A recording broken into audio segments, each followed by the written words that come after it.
Before the scandal, before the headlines, and long before the fall from grace, there was a young, ambitious man with a vision. A man who would redefine business, luxury, and excess in India. This is the rise of Vijay Mallya, from inheritor of a liquor empire to the undisputed king of good times. Vijay Vital Mallya was born on December 18, 1955, in Kolkata, India, into privilege and power. His father, Vital Mallya, was already a respected businessman, the man behind the rise of United Breweries Group, or UB Group. From beer to pharma, Vital Mallya was a strategic mastermind who diversified his business across sectors. As a child, Vijay was exposed not just to wealth, but to legacy. And that legacy came with expectations. Vijay completed his schooling in Kolkata and graduated in commerce from St. Xavier's College. Even as a student, he was charismatic and confident. His charm was evident, but so was his ambition. He was never content being in the shadows of his father's empire. He wanted to lead. He wanted to shine. In 1983, at just 28 years old, Vijay Mallya became the chairman of United Breweries Group after the sudden death of his father. The business world watched closely.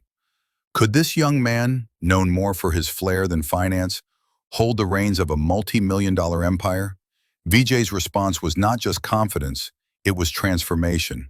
Mallya didn't just want to run a successful business. He wanted to create a lifestyle. One of his first moves was bold, rebranding Kingfisher beer. At the time, Kingfisher was a modest brand known locally. Under Mallya's direction, it became India's most premium, stylish, and youthful beer brand. The red and gold logo, the flying Kingfisher bird, the vibrant advertisements, everything reflected youth, freedom, and celebration. The tagline, King of Good Times, wasn't just a marketing slogan. It became a way of life for the brand and for Vijay himself. He understood branding like few others.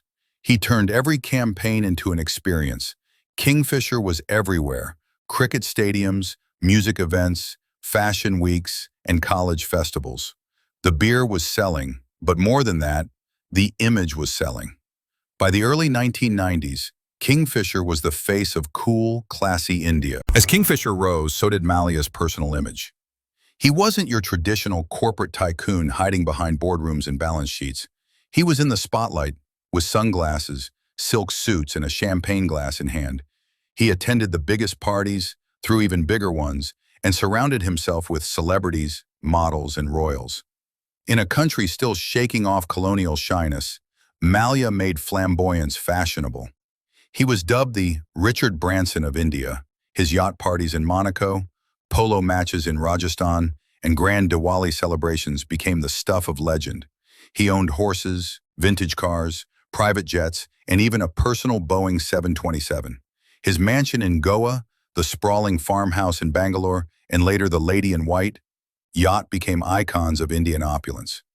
The media couldn't get enough. To millions of Indians, he became a symbol of aspiration, the man who lived like a king and earned like an emperor.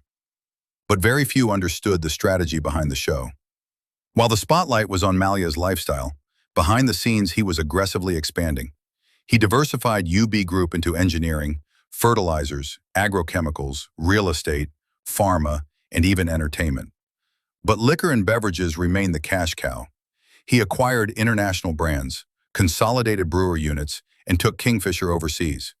UB Group became one of the top 3 alcoholic beverage companies in the world, exporting to over 50 countries. His acquisition of Shaw Wallace, Herbertsons, and White and Mackay solidified his empire. Kingfisher now meant beer in India and whiskey in the UK. But Mallya wasn't done yet. In 2005, Vijay Mallya took his biggest gamble yet, launching Kingfisher Airlines. Everyone was shocked. Why would a liquor baron enter aviation? Mallya had a simple answer. I want to fly like a king, and I want Indians to experience what it's like to fly in style. And so Kingfisher Airlines was born, with a vision to redefine flying in India. From preloaded entertainment screens, to luxury in-flight meals, to groomed air hostesses in designer outfits, the airline was unlike anything India had seen. The inaugural flight had champagne, celebrity guests, and a red carpet. Kingfisher wasn't just an airline, It was an event. The elite loved it. The media celebrated it. Within a year, Kingfisher captured over 30% market share. But there was a hidden truth. While the airline soared in class, it was bleeding in cash. Mallya wasn't just in business. He was also in politics. He was elected twice to the Rajya Sabha, India's upper house of parliament. Though never considered a serious political figure, his influence was undeniable. He moved in circles of power, rubbed shoulders with ministers, and sponsored national events. His friendship with celebrities and politicians gave him access that few businessmen could dream of.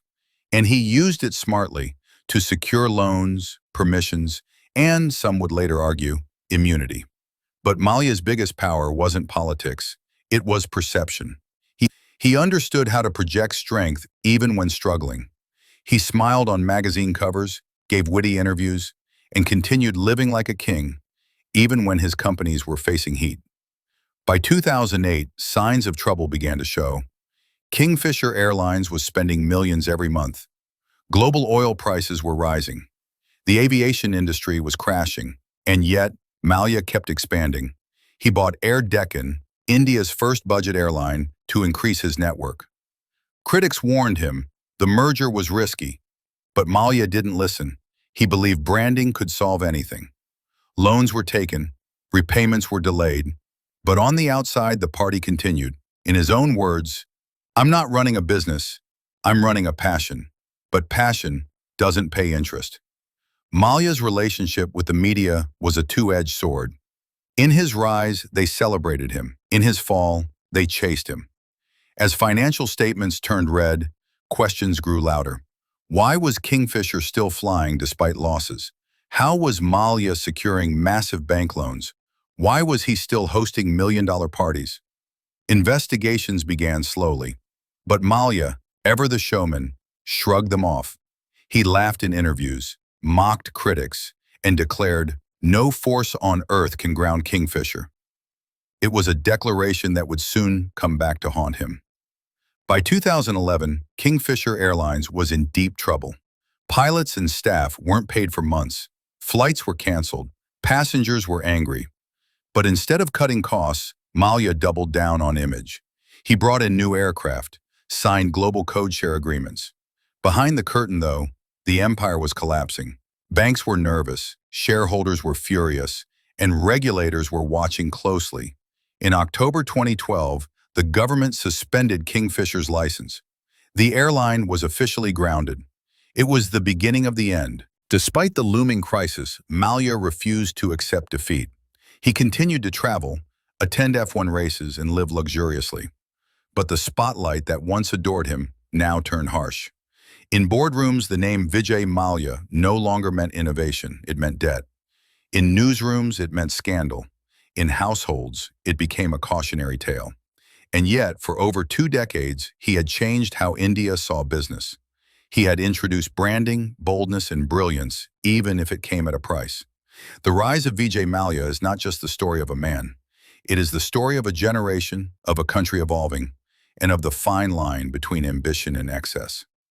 Stay tuned for episode 2, The Debt Empire, How Loans, Losses, and Lies Broke the King.